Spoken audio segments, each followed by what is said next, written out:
everybody's 13th Wolfman. You know what today is? Yes, today is day 14 of the 31 Days of Horror! 31 Days of Horror. They're doing movies, 31 days, not impossible, in fact, a lot of fun.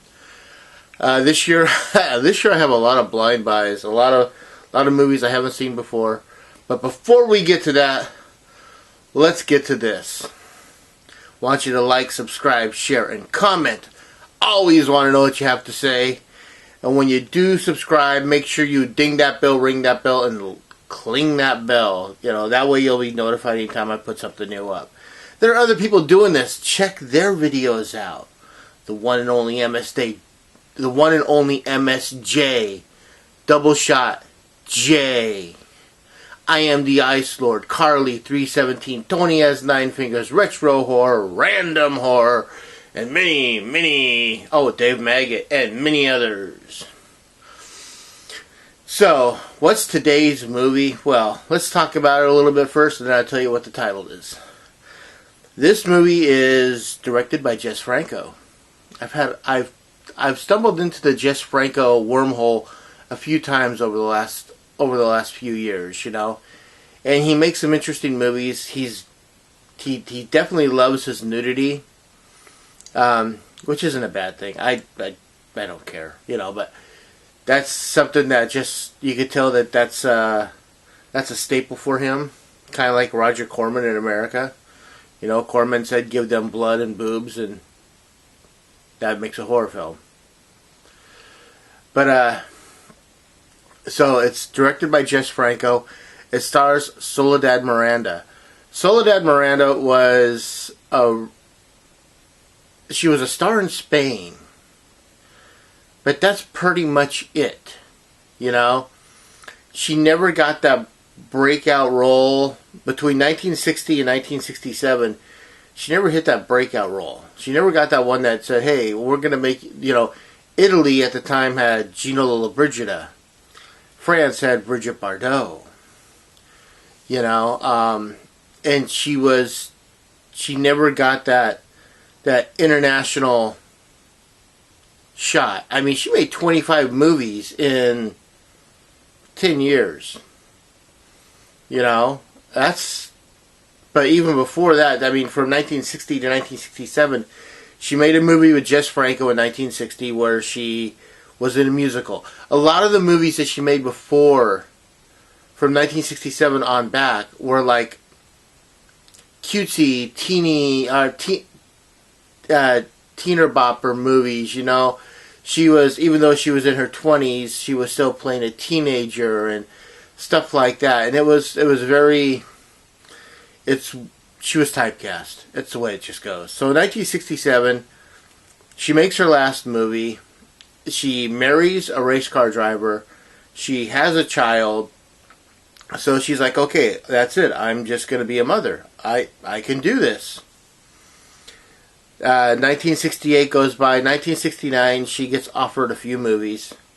And she goes to her husband and says, look, I think I'm going to give it one more shot. And she did. She goes, if it doesn't happen within a few years, that's fine. I'll be a mother.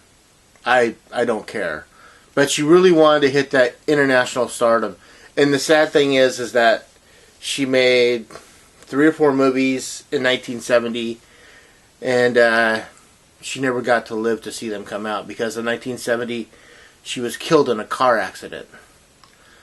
Her and her husband were in a car going through Spain, and a truck T-boned them on her side. When you hear what it did to her, it disformed her spine. It crushed her skull. There's no way that anyone's living from this. Her husband lived. Her son, her child, is alive today, but Soledad didn't live, and that's a sad thing. So the first movie in this is this movie here. It's a really good film. It's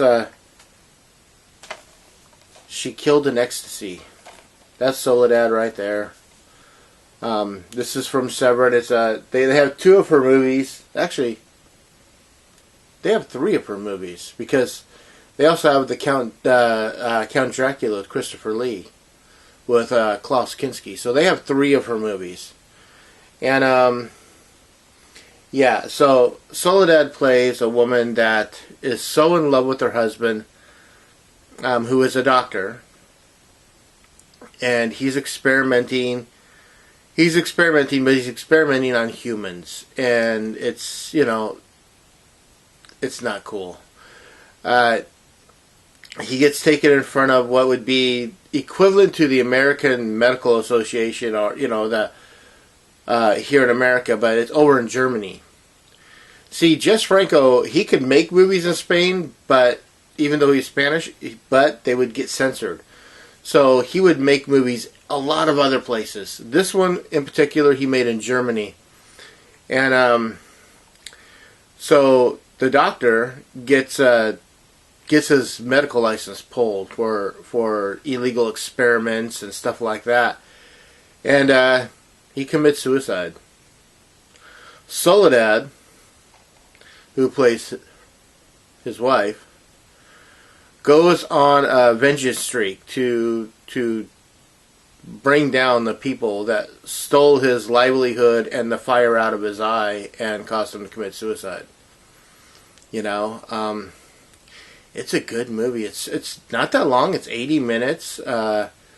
Again, there is nudity in this. She seduces, the people to get close to them, so she could do what she has to do. But it's a good movie. It's only in German, so this is a movie you have to read. And the cool thing is that they keep the English subtitles up there long enough to where you can read them. I love that. That's why I don't mind. I don't mind subtitles as long as they're on the screen long enough to read them. If not, I'll go for a dubbed version. But there is no dubbed version here, so I have to read the movie. And it's a good movie at that. Soledad did an awesome job. What's his name? I'm trying to think. Howard Vernon, who was in The Awful Dr. Orloff, is in this movie, another Jess Franco film. And yeah, Jess Franco is actually in this film, which is kind of funny. He kind of sticks out. If you know what he looks like, you're like, okay, yeah, I know which one is him.